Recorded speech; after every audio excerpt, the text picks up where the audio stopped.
یا سړی ته خو داسې بېغمه ناست یې چې بیا څه شغل دی؟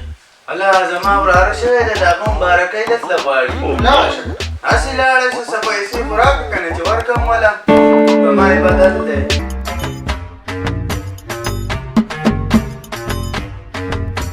الله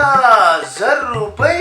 په ما باندې خو د 500 روپو بدل دی زه به وله 500 روپۍ ورکوم ځان شرمومه چې دا 1000 روپۍ وله ورکوم سبا ورځې به د قام نسب دا خلک څه وایي اوهو ښځې خفه کېږي سله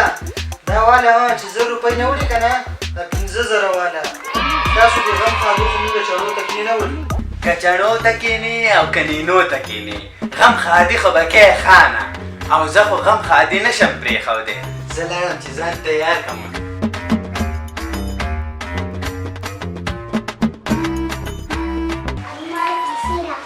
ځان ته یې دې خوا کړه سر دې اغستې نه دي 100 روپۍ دا پرې راوخورو خو هغه لورې څنګه ده ګل مګیا خو ښه ده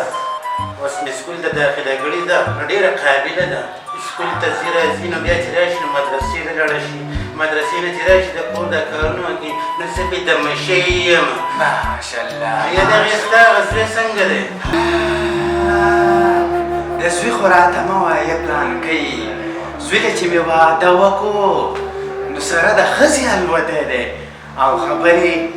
هغه خو ما نه و راوړی هغه خو سین راوړی او سین راوړی او سین مې وړو دې سړیه زما د ماما د لور خاوند ناجوړه دی ما وی چې تپوس له یې ورشمه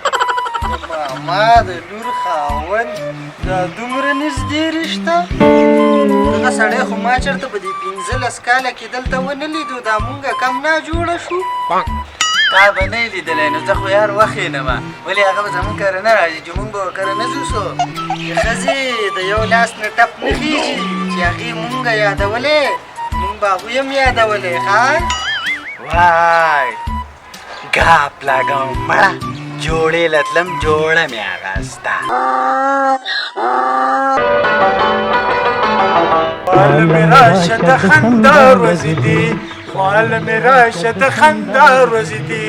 خوښه مړه ولې څه چل دی جوړه اغستی نه چې خال مې راشه د خندا ورځې دي خال مې راشه د خندا ورځې دي مړه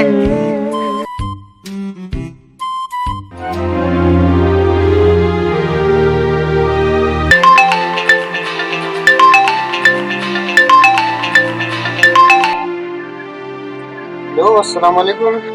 وعلیکم سلام دا واده کړی دی نه واده مې نه دی کړی څوک خبرې کوي تا ښځه خبرې کوم ته به کور ته راځې او که نه دا سرمن به دنه وباسم